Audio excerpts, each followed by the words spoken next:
What's up guys, Sal here. So Samsung managed to become the world's biggest smartphone brand thanks to a variety of smartphones they release every year. But their flagship, the Galaxy S lineup, remains the most popular and the most well-known. The Galaxy S series has always been Android's main iPhone competitor, and it has been that way ever since the very first Galaxy S device launched back in 2010. With the Galaxy S20 being their latest Galaxy S series phone, let's take a look at how the Galaxy S series has evolved over the years.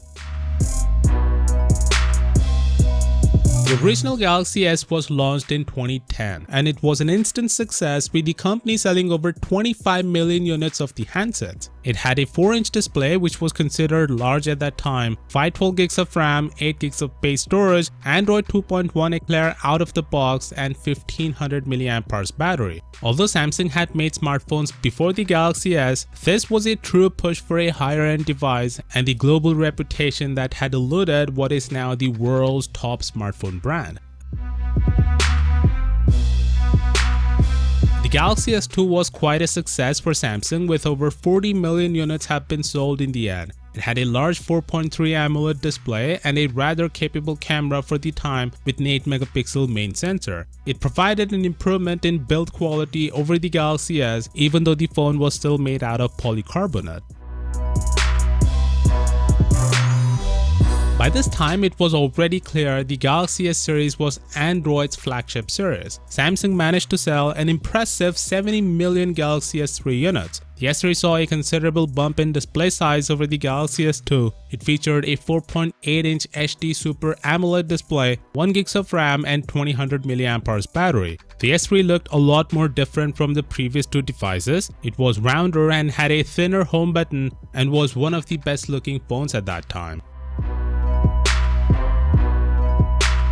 The Galaxy S4 resembled the Galaxy S3 quite a lot, although its bezels were thinner. It had a 5-inch Full HD display, 13-megapixel camera, 2600 mAh battery, IR blaster, and more. Samsung sold 80 million units of the Galaxy S4, making it the most selling Android-powered mobile phone of all time.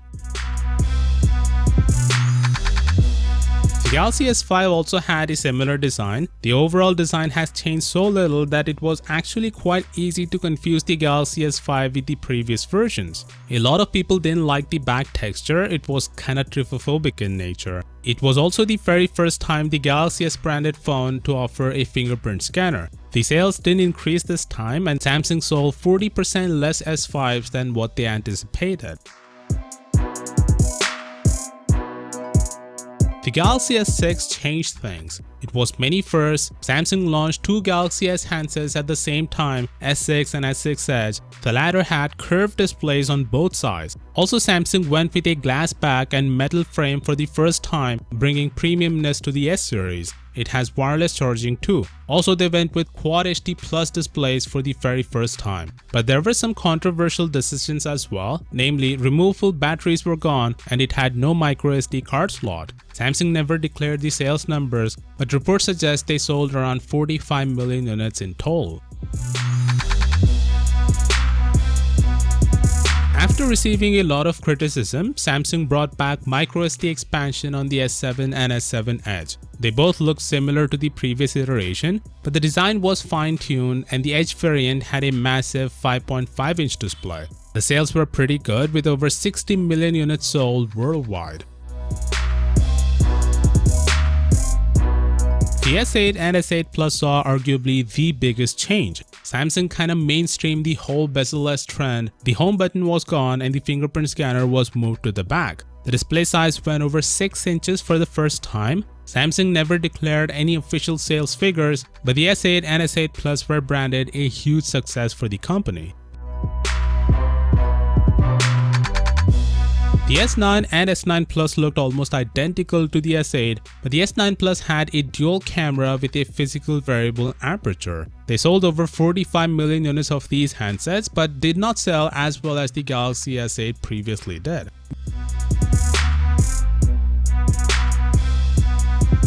With the S10, Samsung launched 4 devices right out of the bat. The they offered quite substantial upgrades both in design as well as in features. Samsung went with the edge-to-edge display with a punch-hole selfie camera. They also featured the world's first in-display ultrasonic fingerprint scanner, a rather large display, and it was also the first time the price went over $1,000.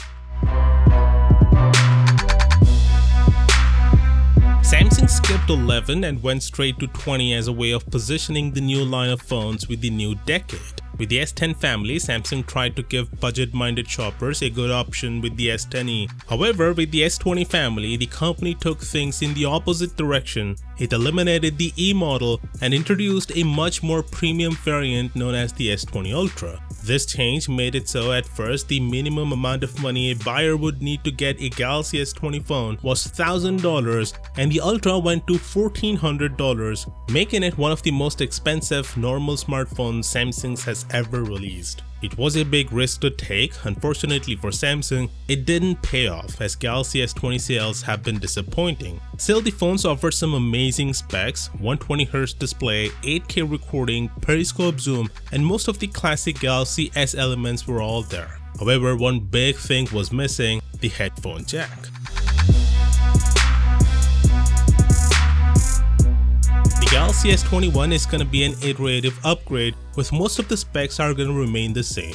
In fact, the S21 and Plus will see a downgrade in some areas such as the display resolution and the plastic build on the S21, a strategy to reduce the starting price of the handset. Also, it's the first time in 5 years that the Galaxy S series launch will not have a microSD card slot. But the Ultra is getting some nice little features such as the support for S Pen functionality, making it the first S series phone to do it, 120Hz at maxed out resolution, a bigger fingerprint sensor, crazy fast processors, and more. With the S21 representing the 12th iteration of the S series, it will remain to seen whether or not it would successfully carry the legacy of the Galaxy S series forward.